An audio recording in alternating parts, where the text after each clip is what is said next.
Welcome back, everybody. Hello, I'm Dependent Fanatic, and we are talking Michigan sports. Man, it was a jam-packed week this past week. I'm getting this episode in late Sunday night, and that's when it happens every week, either Sunday night or Monday night, depending on outcomes of games and when they end.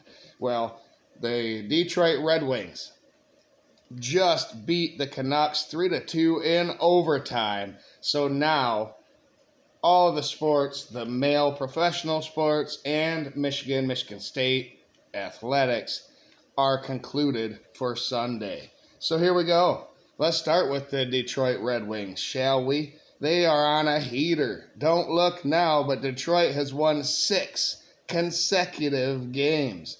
They beat the Kings 5-2, the Oilers 3-2 in a shootout, the Flames 3-1, and then the Canucks 3-2 in overtime this past week. Detroit is now in 4th place in the Atlantic Division. They are 27-21-5. So they are on a rise. Let's keep with the professionals. The Pistons are 25-24, holding water above 500. They lost to Cleveland earlier in the week, 110-91. They lost to Indiana, 133-119. But Cunningham had 32 points. Man, this guy is a stat stuffer. He needs help. But they lost to Indiana, like I said. They beat Dallas 117-102. Cunningham had 40 points in that one, and they beat Chicago today 127-119. Cunningham had 22 points and 15 assists. They're 25-24 now. Detroit is clinging on to the number 7 spot in the Eastern Conference of the NBA.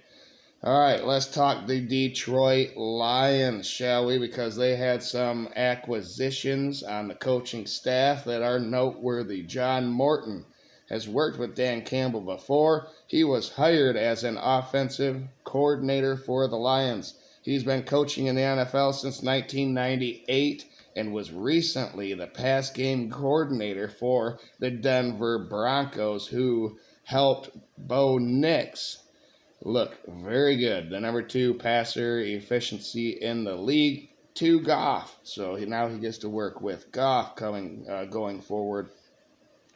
But that wasn't all.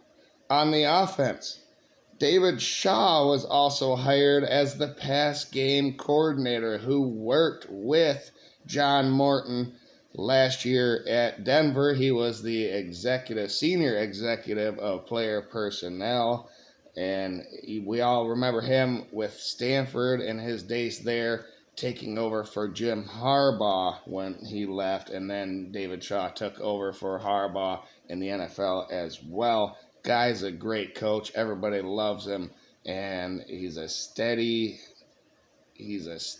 experienced coach. And I'm excited about that. And then Kelvin Shepard was hired as the Detroit Lions defensive coordinator. He was promoted from within. He has been with Detroit since 2021 as a linebackers coach.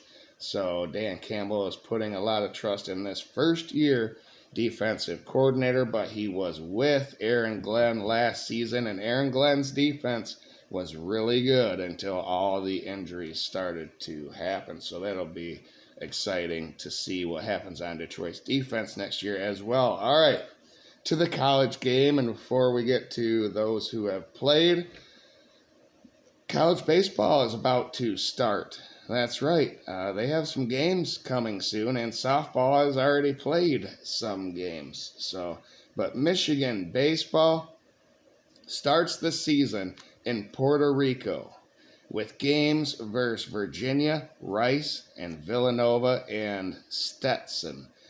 Michigan went 32-28 last year, including a 14-10 conference record.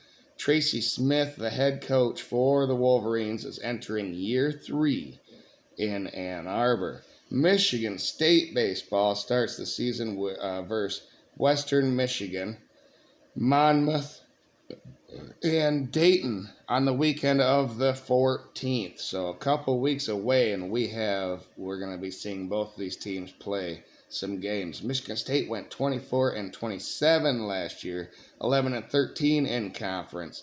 Jake Boss Jr. is entering his 17th season as the Spartans head coach and is still Michigan State's best coach in history and program history in every category. Can he turn things around from that bad season last year? 440 wins all time for him at Michigan State. All right, let's move to the hardwood, where Michigan basketball is now 16-5. They're 8-2 in the Big Ten. 2 wins this past week by a total of 7 points. But wins are wins. Versus Penn State, Michigan won 76-72. I did a video on this. You can go check it out. I'll try to put it in the card. Really, it's not a video on that game. It's a video on whether or not you think Dusty May is deserving of National Coach of the Year after Michigan went 8 wins last season. 16-5 now.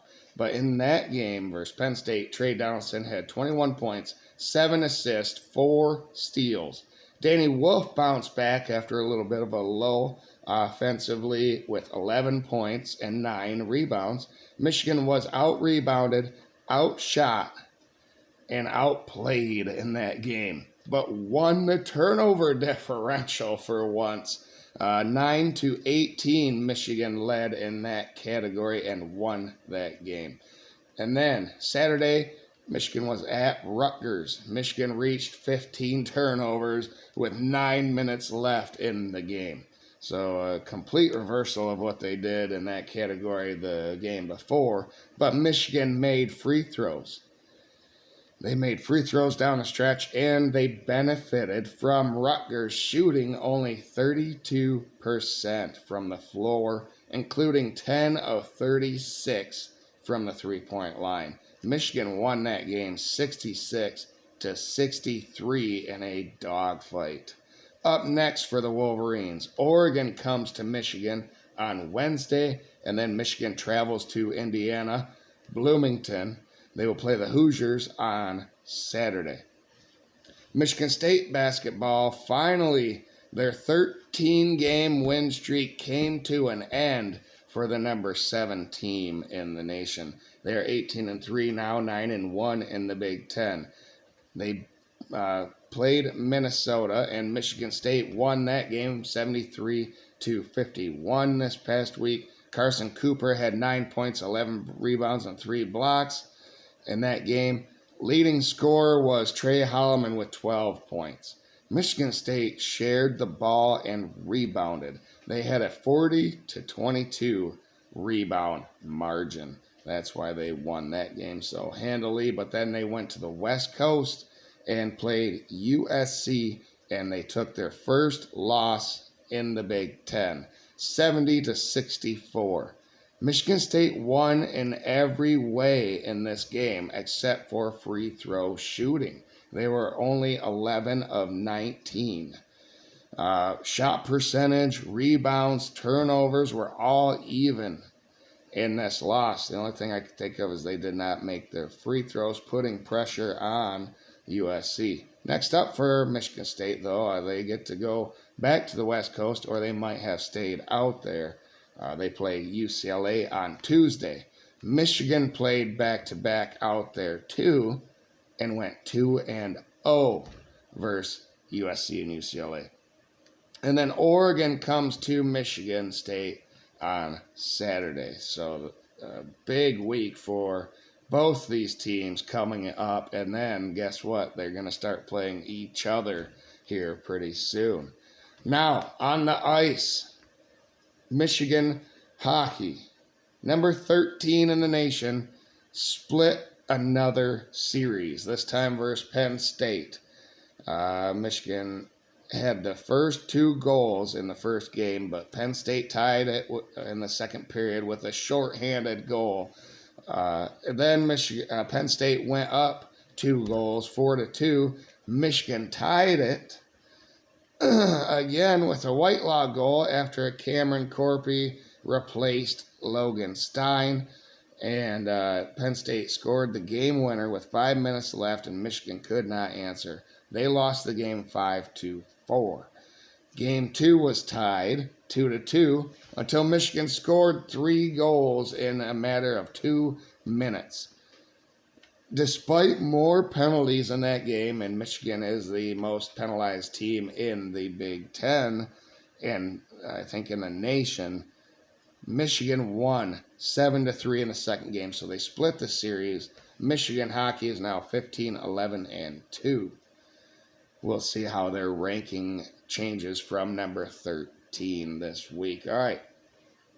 Number 2. Michigan State hockey. Ohio State won the first game against them 4-2, but Michigan State answered right back and won game 2 4-1. In that game, 4 different goal scorers for Michigan State stepped up. Tanner Kelly, Isaac Howard, Gavin O'Connell, and Daniel Russell all stepped up for the Spartans. They are now 22-3-3, and they were number 2 last week. We'll see if they stay where they were or move up or down.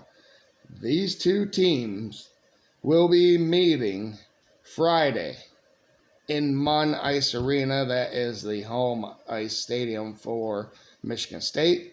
And then on Saturday, they will play in Little Caesars Arena for the duel in the D. And that'll be an exciting matchup between these 2 rivals coming up. Other news, Michigan football. Instead of wasting my time, I'm going to wait and see what comes of this Connor Stalions situation. I believe that nobody knows what is going to happen, so why should I speculate? I don't know. Instead, there was a video on the draft picks that Michigan had produced over that time, which tops the nation. I recommend you go look at that video. I'll put it in the cards for you as well, and probably on the end screen. Michigan is an NFL factory, so we'll see how that situation goes forward. But it was the players, not the coaches, winning those Big Ten titles and national title for Michigan in football. All right. Michigan State football, no news is good news, right? As they continue to try and build in the offseason under Jonathan Smith in year 2. So there you go. The weekly recap of Michigan athletics. Hope you have a great week ahead. All of you out there, I know mine is going to be busy as, HE double hockey sticks. Drywaller, and we have some big monstrous houses that involve scaffolding and all this other stuff, so it's going to be an interesting week for me, I know that much. So I had to get this video out tonight because I had no time tomorrow. So also tonight, I'm going to get right on it, so stay tuned. By the time you're done watching this video, maybe the college basketball resume ranking, the new one for this week, will be out as well. So stay tuned for that. That's why you hit the bell for notifications on the channel after you subscribe and like the video. Thank you everybody for tuning in. What do you guys think about each and every one of these sports? Is there anything that sticks out to you? Let me know in the comments below. Have a great day, everybody.